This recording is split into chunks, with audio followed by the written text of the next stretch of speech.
नमस्कार विद्यार्थी मित्रांनो, स्वागत आहे तुमचं आपल्या YouTube चॅनलवर.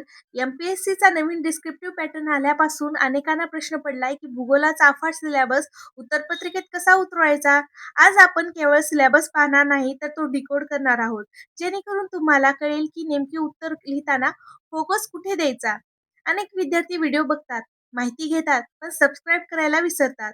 असं करू नका मित्रांनो, कारण यामुळे तुम्ही पुढची महत्त्वाची अपडेट मिस करू शकता. आत्ताच सबस्क्राईब करा, जेणेकरून आपली ही लिंक तुटणार नाही. चला चला तर मग करूया भूगोल विषयाचा सिलेबस डिकोड.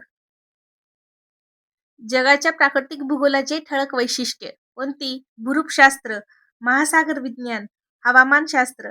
यामध्ये आपण भूरूपशास्त्रामध्ये विश्वाची उत्पत्ती, सौरमंडल, लघुग्रह आणि इतर खगोलीय घटना, पृथ्वीची उत्पत्ती आणि उत्क्रांती, चंद्राची उत्पत्ती, तर महाद्वीप आणि महासागराचे वितरण.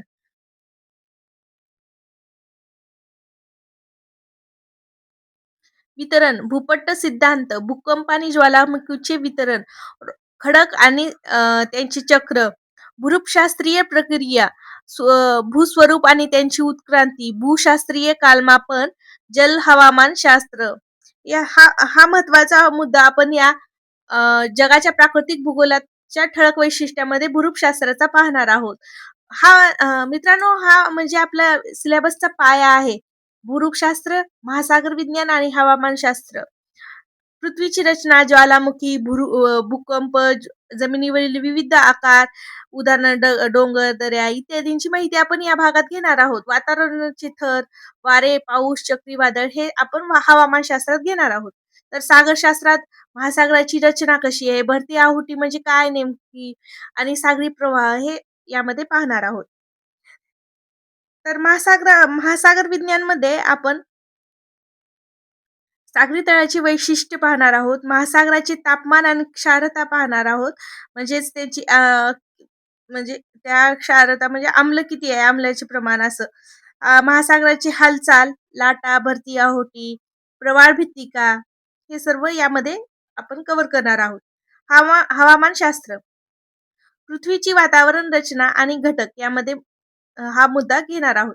सौरविवीय किरण, उष्णता बजेट आणि तापमान, वायुमंडलीय अभिसरण आणि हवामान प्रणाली हे महत्वाचे टॉपिक आपण कव्हर करणार आहोत. तसंच आता आपण जगभरातील महत्त्वाच्या नैसर्गिक संसाधनांचे वितरण हा महत्त्वाचा मुद्दा कव्हर करणार आहोत. अ, जेव्हा डेटा ओरिएंटेड भाग आहे मित्रांनो हा, संसाधने सर्वत्र प्रमाण सारखे नसतात. कुठं कमी, कुठे जास्त असे असतात. ते प्रामुख्याने भौगोलिक रचना आणि हवामानावर अवलंबून असतात. तर मातीचे वितरण आणि त्यांचा प्रकार आपण यामध्ये पाहणार आहोत. जमिनीचे वितरण, नद्यांचे वितरण आणि ऊर्जा स्त्रोतांचे वितरण. मातीचे वितरण आणि प्रकार, खनिजांचे वितरण, नद्यांचे वितरण, ऊर्जा ऊर्जा स्त्रोतांचे वितरण. हा महत्त्वाचा भाग यामध्ये आपण कव्हर करणार आहोत. दुसरा पॉइंट आपण यामध्ये पाहणार आहोत. जगातील विविध भागामध्ये प्राथमिक, द्वितीय, तृतीय क्षेत्रातील उद्योगांच्या स्थानासाठी जबाबदार घटक कोणते कोणते आहेत, हे यामध्ये पाहणार आहोत. उद्योगांचे वर्गीकरण केले आहे यामध्ये.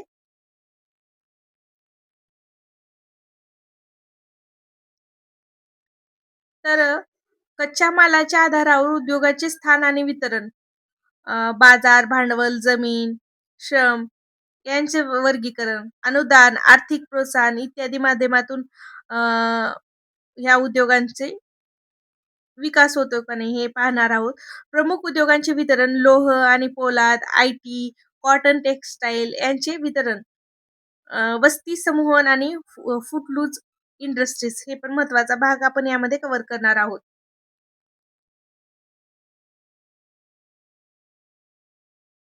जर तुम्हाला या विश्लेषणात व्हॅल्यू वाटत असेल तर सबस्क्राईब करा मित्रांनो. आणि जर केली असेल तर खात्री बाळगा, की इथून पुढे तुमचा अभ्यासाचा वेळ वाचवणाराच कंटेंट या चॅनलवर मिळेल.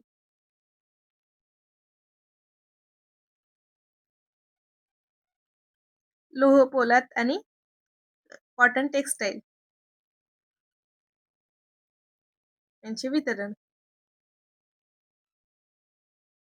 आता महत्त्वाच्या भूभौतिकीय घटना आपण यामध्ये पाहणार आहोत. त्यामध्ये भूकंप, सुनामी, ज्वालामुखी, चक्रीवादळ हे पूर्ण मी पॉइंट घेतले आहेत. त्यामध्ये काय आपल्याला प्रत्येक पॉइंटमध्ये त्याच म्हणजे जर भूकंपाचं निगडीत असेल तर पृथ्वी का हलते, भूकंपाच्या लाटा, भूकंपीय पर्जन्याचे छायेचे प्रदेश, भूकंपाचे प्रकार, भूकंप मोजणे, भूकंपाचे परिणाम, पुन्हा सुनामी असेल तर सुनामी कशामुळे होते? सुनामीचा प्रभाव कोणावर पडतो?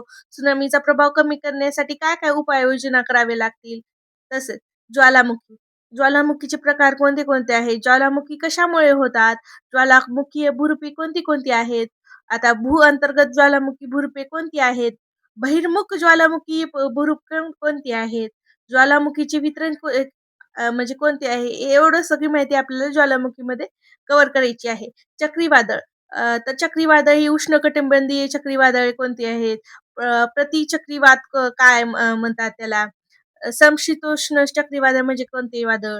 हे सर्व यामध्ये कव्हर करणार आहोत. रुपी आणि त्यांच्या स्थानामध्ये आपण भौगोलिक वैशिष्ट्य आणि त्यांच्या स्थान, पर्वत, मैदान, पठार इत्यादी वैशिष्ट्ये आपण यामध्ये बघणार आहोत. तर गंभीर भौगोलिक वैशिष्ट्यामध्ये काय बदल झाले? मानवाचा त्याच्यामध्ये हस्तक्षेप काय? हे सर्व यामध्ये आपण सोबत राहण्यासाठी सबस्क्राईब करा. भेटूया पुढच्या व्हिडिओमध्ये.